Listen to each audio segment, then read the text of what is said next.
కొత్తగా వచ్చిన కాంగ్రెస్ పాలన ఎలా ఉంది? కర్రు కాల్చి వాత పెట్టుడు. త్వరలోనే కేటీఆర్ గారు కూడా జైలుకి వెళ్తారు అంటూ కూడా కాంగ్రెస్ ప్రభుత్వం ప్రచారం చేస్తుంది. ఆయన అనేక సందర్భాల్లో రెడీ హ్యాండెడ్గా దొరికినటువంటి నిందితుడు.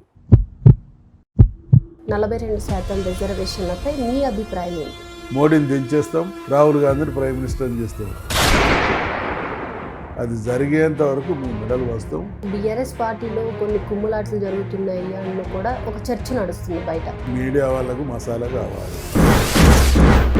ఎలక్షన్స్లో ఓడిపోయిన తర్వాత ఆయన అసెంబ్లీకి రాకపోవడానికి గల కారణాలు ఏంటి? కేసీఆర్ గారు అంటే ఒక వ్యక్తి. నీళ్లు నియామకం నిధులు అంటూ కూడా వచ్చిన బీఆర్ఎస్ పార్టీ ఈరోజు కాళేశ్వరం ప్రాజెక్టులో కూడా కొన్ని వందల కోట్ల రూపాయల వరకు దోచుకుపోయింది, ప్రజల్ని మోసం చేసింది అంటూ కూడా అధికార పార్టీ ఆరోపిస్తుంది. కాంగ్రెస్ పార్టీ అంటే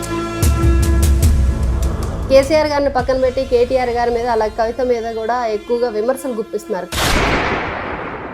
కేసీఆర్ గారిని మించినటువంటి వాళ్ళు కాబట్టి ఆ ప్రయోజనాల కోసం తప్పకుండా చేస్తుంది. కవిత బీఆర్ఎస్ పార్టీని వదిలేసి తన సొంతంగా పార్టీ పెడుతున్నారు. హింసిస్తున్న ప్రభుత్వం లాగా కనబడుతుంది. శాసన మండలిలో ప్రతిపక్ష నేత సిరికొండ మధుసూదనాచారితో ఫేస్ టు ఫేస్ ఆదివారం రాత్రి 7:30 మీ ప్రైమ్ 9లో.